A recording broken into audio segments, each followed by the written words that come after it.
नमस्कार, welcome to कसक with कौशल। हर एक माता पिता का यह शौक होता है कि उनके बच्चों के अंदर में किताब से अधिक लगाव रहे।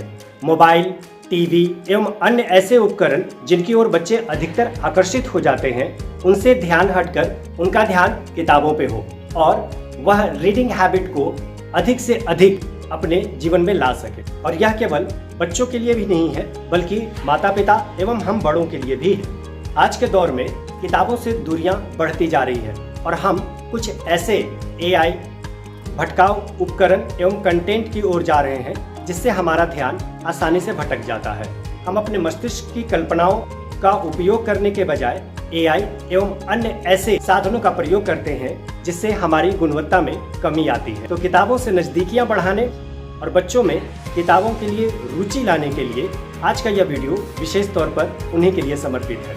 तो आइए कुछ महत्वपूर्ण बिंदुओं पर चर्चा करते हैं और इससे हम यह सीखेंगे कि हम किताबों की ओर किस प्रकार जा सकते हैं और अपने पढ़ने के गुण को विकसित कर सकते हैं। और यदि यह वीडियो आपको अच्छा लगे तो कृपया करके लाइक, सब्सक्राइब और शेयर जरूर कर दीजिएगा।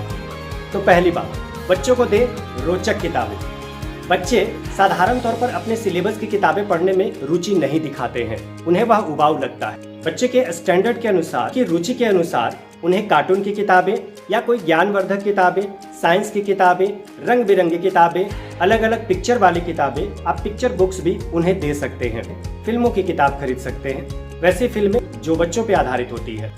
इससे बच्चों में उन्हें पढ़ने की लालसा भी जागेगी और धीरे धीरे ऐसे ज्ञानवर्धक पुस्तकों की ओर जाएंगे जो उन्हें अपने आने वाले जीवन में उपयोगी सिद्ध होगा। हर कार्य का रूटीन बनाएं। अक्सर यह देखा गया है कि जब माता पिता या बड़े कोई पुस्तक लेकर के आते हैं और घर में जब उन बच्चों को देते हैं तो उसे चाहते हैं कि जितना जल्दी से जल्दी हो सके उसे समाप्त कर दे वह बच्चा।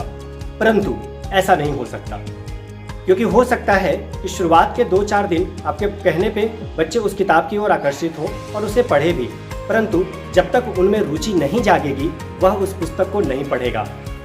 इसलिए बच्चों को प्रत्येक कार्य के लिए उनका एक रूटीन सेट कर दें। आपके क्लास की किताबें इतनी देर पढ़नी है और यह जो मैंने तुम्हारे लिए स्पेशल पुस्तक लाई है इसे भी तुम्हें पढ़ना है अलग समय निकाल करके। और जिस पुस्तक की ओर विद्यार्थी अधिक ध्यान दे रहा है उससे भी अधिक ज्ञानवर्धक की पुस्तक उसे उपहार स्वरूप दे। इससे बच्चे में पढ़ने की ललक हमेशा जागती रहेगी। और हाँ, एक विशेष बात, अपने घर में एक रीडिंग कॉर्नर जरूर बनाइए। जिस प्रकार से हम अपने घर में अलग अलग कार्य के लिए अलग अलग कमरे की व्यवस्था करते हैं, उसी प्रकार से पढ़ने के लिए भी एक छोटा सा कमरा अवश्य होना चाहिए, जहां प्रवेश करते ही ऐसा वातावरण दिखाई दे कि उसमें ज्ञान प्रसारित हो रहा हो। बेहतर होगा कि एक छोटे से स्थान पे अपने लिए टेबल, कुर्सी की अलग से व्यवस्था करें और अपनी पूरी की पूरी सामग्री पढ़ने की आप वहीं पे रखें।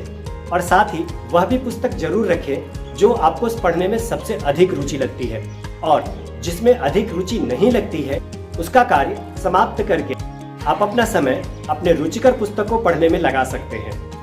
किताबों को शेल्फ में जरूर सजाएं। आप अपने किताबों को रखने के लिए एक विशेष प्रकार की व्यवस्था करें। जैसे आप अपने पाठ्यक्रम की पुस्तक एक अलग शेल्फ में रख सकते हैं, आप अपने ज्ञानवर्धन के लिए रखी गई पुस्तक अलग शेल्फ में रख सकते हैं, कहानियों की पुस्तक अलग शेल्फ में रखें, कविताओं की पुस्तक अलग शेल्फ में रखें। इससे कोई भी व्यक्ति यदि आपके कमरे में प्रवेश करेगा तो उसे एक अच्छा प्रभाव भी होगा और साथ में आपको पुस्तकों को ढूंढने में किसी भी प्रकार की मुश्किल नहीं होगी।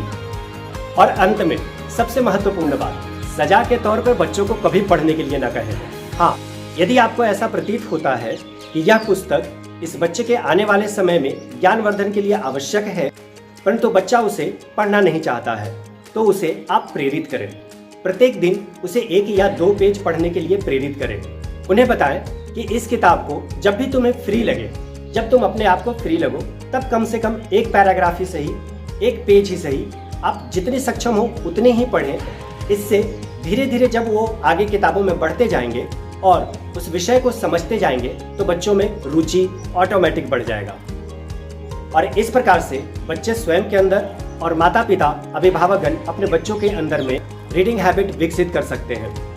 आपको हमारा यह वीडियो कैसा लगा आप हमें नीचे कमेंट बॉक्स में जरूर बताएंगे। और हाँ, लाइक, सब्सक्राइब और शेयर करना नहीं भूलिएगा, क्योंकि एक बार फिर से हम आप सबों के बीच में उपस्थित हैं इसी कड़ी के साथ में कसक विद कौशल के साथ, क्योंकि आप इस चैनल पे देखते हैं विद्यार्थियों के जीवन से जुड़े हुए कई पहलू, नई नई जानकारियाँ, ड्रामा, कविता और मुस्कुराने के लिए यह चैनल आपका एक वजह भी बन सकता है।